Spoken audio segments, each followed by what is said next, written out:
Pada kesempatan hari ini kita akan mempelajari topik pelatihan K3LH, gambar teknik dan kerja bangku pada subtopik 2 penggunaan perkakas tangan kelistrikan. Pada subtopik penggunaan perkakas tangan kelistrikan kita dapat mempelajari materi, 1 memilih alat atau perkakas tangan kelistrikan, 2 penggunaan, fungsi dan lain-lain perkakas tangan kelistrikan. Pada materi ini, kita dapat mengidentifikasi macam-macam tang, obeng, multimeter dan lain-lain serta bentuk fisik, cara penggunaan, kelemahan dan lain-lain. Bagian pertama pada materi ini adalah tang, di mana tang terbagi beberapa jenis sesuai fungsi dan kegunaan.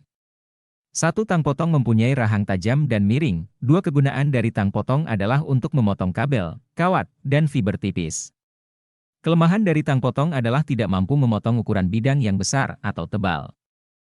Selanjutnya adalah tang bulat, bentuk rahang dan lonjong, kegunaan untuk membengkokkan kabel, kawat, dan pelat aluminium. Kelemahan dari tang bulat adalah tidak bisa untuk memotong sesuai prosedur. Bagian rahang pada tang kabel berfungsi sebagai penjepit kabel, rahang yang tajam sebagai pemotong kabel, dan gagang yang bergerigi untuk mengelupas kabel. Berfungsi untuk memotong, mengupas kabel, dan memangsang skun atau sepatu kabel. 2 obeng yaitu obeng plus dan minus. Kegunaan mengendorkan atau mengencangkan skrup yang bagian mata atau kepalanya juga berbentuk plus atau kembang dan minus. Selanjutnya obeng kombinasi, sama seperti obeng biasa untuk mengendorkan atau mengencangkan skrup yang bagian mata atau kepalanya juga berbentuk kombinasi sesuai kebutuhan.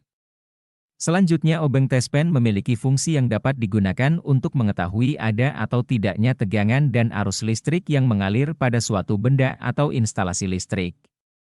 Selain untuk mengecek ada tidaknya arus listrik, ujung obeng tespen yang berbentuk minus dan plus juga dapat digunakan sebagai obeng biasa pada umumnya, yaitu untuk memutar skrup. 3. Multimeter terdiri dari multimeter digital dan analog, mengukur besaran listrik seperti tegangan, kuat arus, dan hambatan listrik. Akurasi pengukuran dengan multimeter digital sangat tinggi menampilkan angka, sedangkan multimeter analog hasil pengukuran menggunakan jarum penunjuk.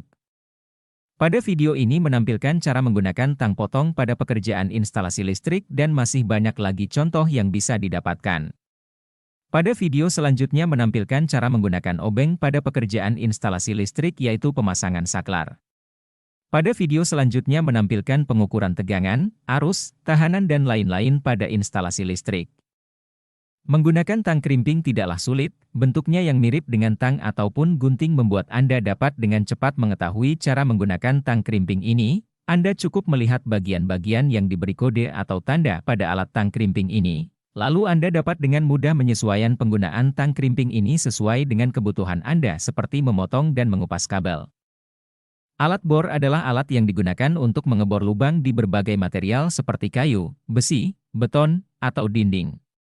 Dalam dunia kelistrikan maupun konstruksi, alat bor adalah salah satu alat yang paling penting karena banyak digunakan dalam pembangunan infrastruktur lainnya.